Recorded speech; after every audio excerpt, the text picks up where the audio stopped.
Yesterday, legislators Bush, Burke, Lucas, and Stanford all said that they were unaware that we were going to closing on December 15th and that we would be, the county would be acting as a landlord to them. Can you speak to that? How that will work? And maybe how they wouldn't have known that that was going on?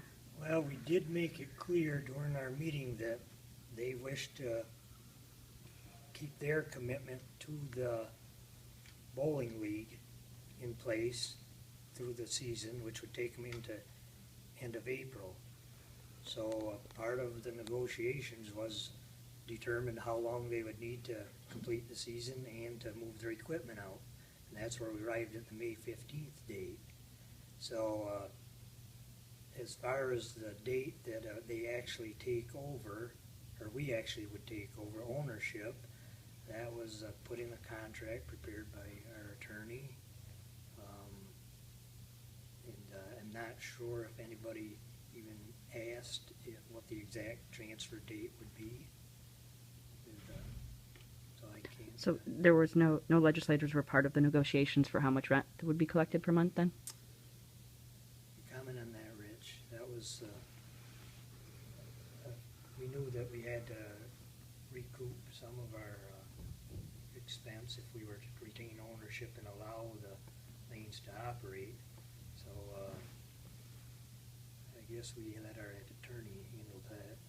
Well, you have to have, if we're going to take title early, you can't let the owner stay there without charging some form of rent. I mean, my impression was that the legislators were aware of all of that. If they weren't, I don't know. Can't answer that.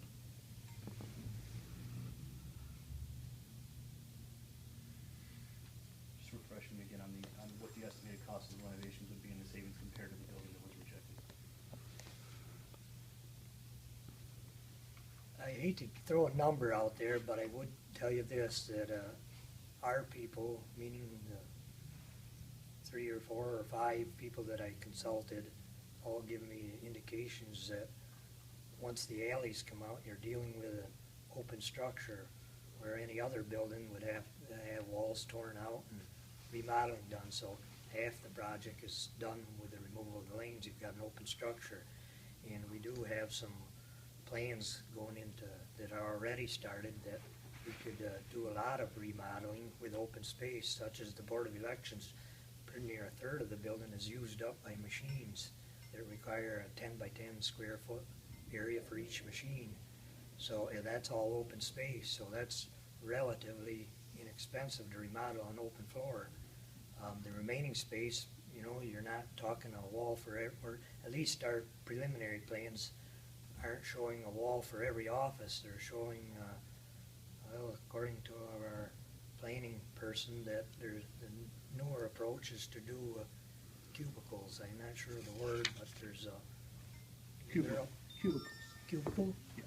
Each person has their own cubicle, so you're open for any movement in the future.